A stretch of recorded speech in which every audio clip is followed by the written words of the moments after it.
Happy 2K! And now I can tell you what my favorite NBA is. NBA 2K17, because it's like the best, honestly, 2K before everything kind of goes shit, honestly, right? It just is, right? We can all agree. The music was fire, the gameplay was actually decent. I don't even play NBA games like that, but that's the one time I actually was like, you know what, let me put some time into that shit. When it comes down to things, you know, I'm absolutely excited that we got to that point. Again, as I said yesterday, it was going to be either that day or today. And when it comes down to things, it's just more progress to us. And that's all that really matters, honestly, you know? So hopefully you'll still stick around with everything that we do here. Become a Patreon member, you know, so we can save our asses, hopefully, from this mortgage and shit. And also maybe get a new phone because my power button is now gone and I can't necessarily cut the phone off or on. So if I lose power, we're gonna be screwed. Last year, I remember we talked about different types of weird things that people might enjoy when it comes to their fetishes of sorts, whether it's clowns or whether it's like mimes and stuff like that, like spider girls or things like that, right? Right. So when it comes down to this, we also talked about NTR2 and how it's annoying as shit and how I hate it and how majority of people hate it. But there's a lot of people that enjoys that shit and likes it in some shape and form, right? And I don't necessarily understand why, right? Because you're basically hurting someone that was in a relationship with you, and now they see that shit and they're just like, oh, this is the best thing ever. Go ahead, keep watching and see our relationship just to keep deteriorating. I don't necessarily understand that shit. Every time I see it, it pisses me off. I cannot stand that shit. Anybody that says that's good is a damn lie. However, there is a variation where it's not really NCR, but it's a variation of dark fantasy and having its similar sort of elements to it, where I'm like, I'm okay with this because there isn't a relationship to be had here and no one's getting hurt. And that is weirdly enough blackmailing, right? Obviously, it's not necessarily a good thing, right? There's something good when it comes to it, you know, because it's just one person overpowering another with information or some, you know, media. However, it's kinda hot, right? Like, when we come look at a lot of, you know, things in fiction, you know, there's often times where you have this self-righteous woman or the woman that honestly knows what they're doing and all that type of stuff. But what if they got, you know, I don't know, spied on or some shit, or maybe something like that kind of happened, and then it would honestly bring the more stronger female characters down to their knees as well. Like, they wouldn't want to be a part of it too. The reason why I'm also even bringing this up, honestly, for a video is essentially because also I saw Acel Art's work when it came to metamorphosis of like different characters, which there was a Velma one and there was like an Ochako one, and I think there's like a Miss Heed one, if I'm correct.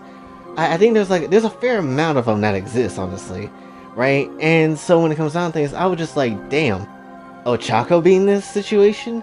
And after looking through it, it was just like, damn, this kind of sucks for her, but at the same time it's kind of hot, right? Because as we already know with my audience, because this is all y'all ever do, because y'all like to search up Ochako's name for some reason every single time when it refers to my channel, but Ochako is fine. We all like Ochako. We all like the gravity thickness that is going to break her damn necks. We all enjoy that shit. We like to bounce the Newton apples off her ass. But when it comes down to things, she was in this situation and basically was just like, you know, I need some money for my family, so we get that going. You know, her original backstory and stuff.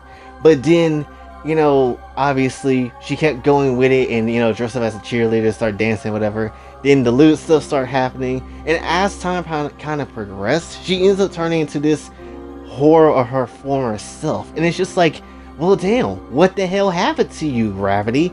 Like, I thought you was all about saving the people. Now you out here trying to save some dick for yourself, and it's kind of crazy, right?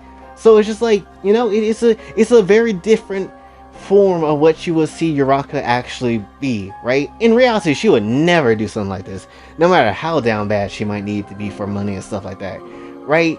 And you also gotta look at it in this perspective too. Like, she has powers, or, you know, has that will to not necessarily do things in this sort of way. You might have to go through some suffering and shit, and that just is what it is, but you don't necessarily need to sell yourself out or, you know, keep going in the same route. You can obviously like stop this route if you wanted to, but you didn't. So at this point, it's kind of like I'm kind of entertained about what we're seeing here, but also it's at the same time it's like because she feels like there is no choice, it also feels like a bit of sympathy is there to be played with as well, right? Someone who is obviously a great ass hero turned into basically this common bitch. It just feels kind of sad at the end of the day, because looking at this image, you're just like, damn, you know, Ochako looking mad fine in this whole ass image if you look at the full thing, but also at the same time, you can tell that, you know, she didn't necessarily want to go down this route. She feels broken inside, even on the surface. She looks like she's having a fun time, like having the time of her life and stuff like that, right? And there's not really many Jinsais I've seen where this is the case when it comes to fan art and stuff.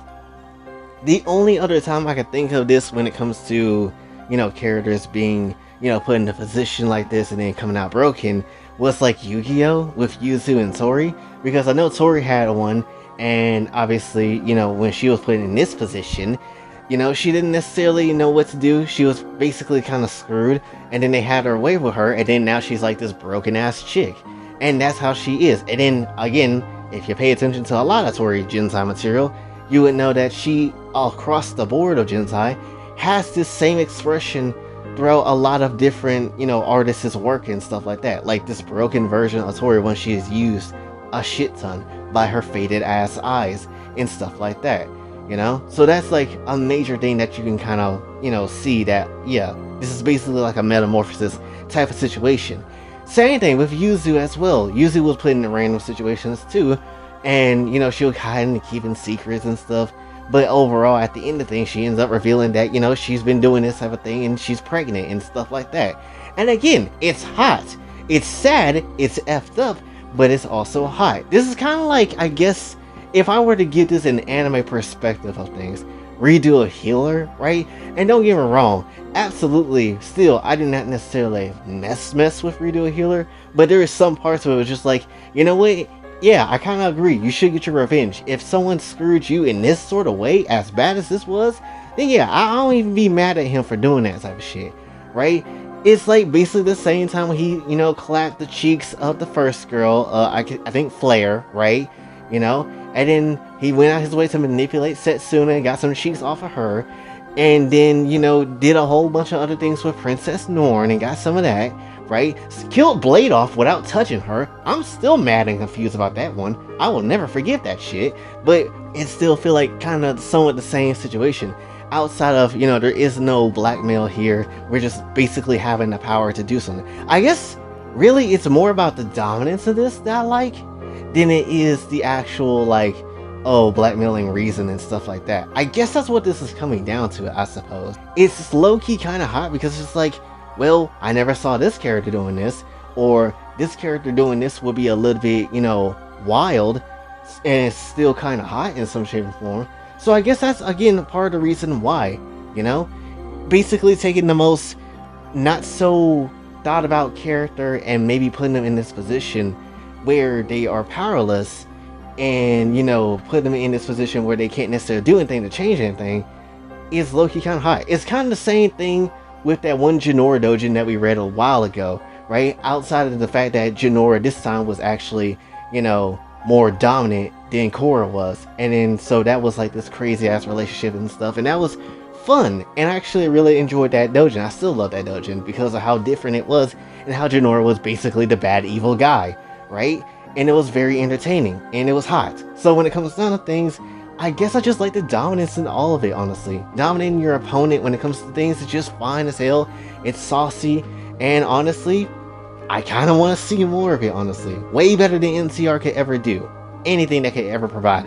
Way better.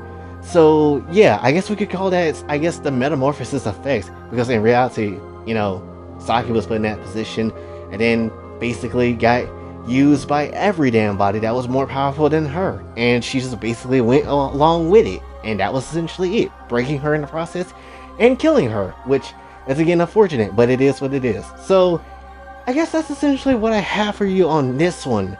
You know, I guess if we have a dark fantasy that I like, that will be the dark fantasy for me personally. So When it comes down to things, that's all essentially I have for you for this one, so hopefully you did enjoy. If you did, be sure to like, share, subscribe, hit the bell notification on your way out. Also follow me on socials, and if you'd like to donate to the channel, Patreon is available as well. Until then, it's your boy Jay, signing off. Have a blessed day.